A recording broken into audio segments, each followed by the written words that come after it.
बिस्मिल्लाहिर्रहमानिर्रहीम, अस्सलाम वालेकुम।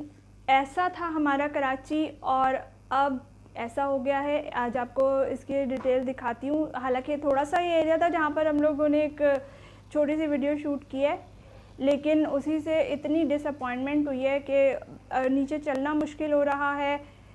और ये सब आपको दिखाती हूँ कि कैसे सड़कों पे कीचड़ जमा होने के बाद जो बहता हुआ पानी के साथ कचरा आया है। 2-3 दिन गुजर चुके हैं, अभी तक उसने जान नहीं छोड़ी है। वो इसी तरह चिपका रहेगा, उसे कोई साफ़ नहीं करेगा।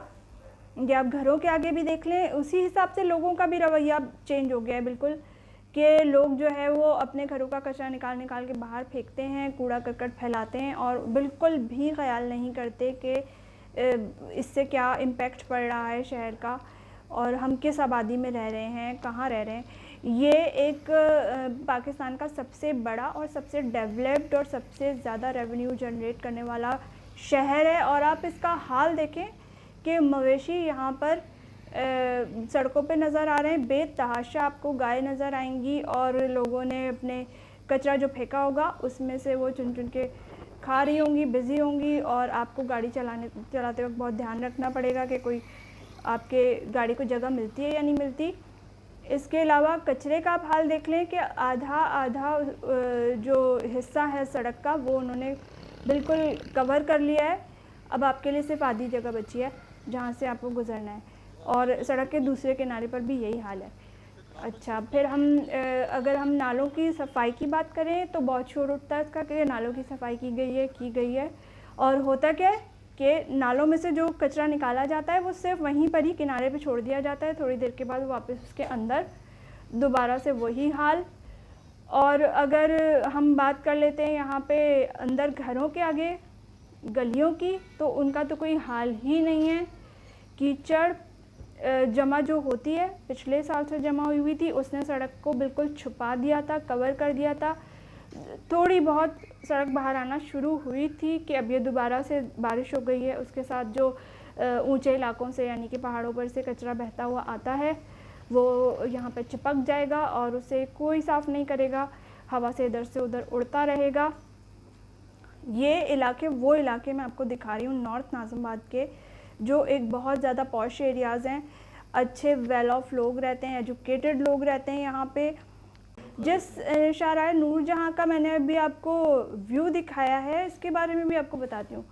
स्टेट बैंक की बिल्डिंग है यहाँ, 3 बड़े कॉलेज, कराची के 3 बड़े college, shipowners college, Abdullah college, degree college, यहाँ पे 3 बड़े कॉलेजेस हैं।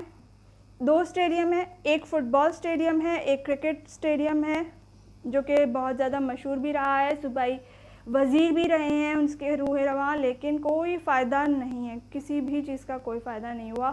उनके सूबाई वज़ीर होने का भी इतना ज़्यादा फ़ायदा इस शाहराह को नहीं हो सका। अच्छा, यहाँ देखिए आप, ये सखी हसन का मंज़र है। यहाँ पे पेडेस्ट्रियन ब्रिज के ऊपर तार लटक रहा है, जो कि बहुत यहाँ पर कॉमन मामूली बात है कि बारिश हुई है और उसके बाद उसमें करंट आ जाएगा। और अभी एक साहब जो हैं वो यहाँ से स्लिप हुए हैं, वो गिरे हुए आपको नज़र आ रहे होंगे। लोगों ने कोशिश कर तार में उलझ कर वो गिरे हैं।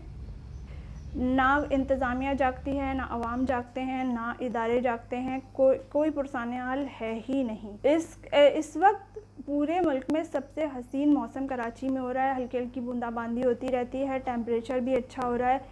और ये ऐसा मौसम है कि आप अपने बच्चों को लेके, फैमिली को लेके ड्राइव पे निकलें, या अगर आप बाइक पर भी इवन आप निकलें तो बड़ा अच्छा वेदर मिलता है आपको। या आप अपने घर में से भी अगर एक व्यू ले रहे हैं तो एक अच्छा व्यू नज़र आना चाहिए। लेकिन जो हाल हमें नज़र आता है, उसके बाद जो डिसअपॉइंटमेंट है, उसका कोई लेवल नहीं है। इसके अलावा जो सिविक प्रॉब्लम्स बढ़ रहे हैं, जो सिविक प्रॉब्लम इस शहर का हिस्सा बन चुके हैं, लगता है कि वो हिस्सा ही बन चुके हैं, वो कभी भी ख़त्म नहीं होने वाले। हमें तो बिल्कुल उम्मीद ख़त्म होती जा रही है। फिर भी हम यही कहेंगे कि अवाम अगर अवेयर रहें, एटलीस्ट वो आवाज़ उठाएं, एटलीस्ट वो अपने तौर पर तो काम करना शुरू करें कि लोग जो है वो अपने घरों तक का कचरा निकाल के गलियों में फेंक रहे हैं, और वो भी ऐसे एरिया में जहाँ एजुकेटेड लोग हैं, सब पढ़े लिखे और अच्छे घरों के लोग हैं। तो प्लीज़ इस शहर के लिए आप इस तरह मुश्किलात पैदा मत करें। जागिए, प्लीज़ जागिए।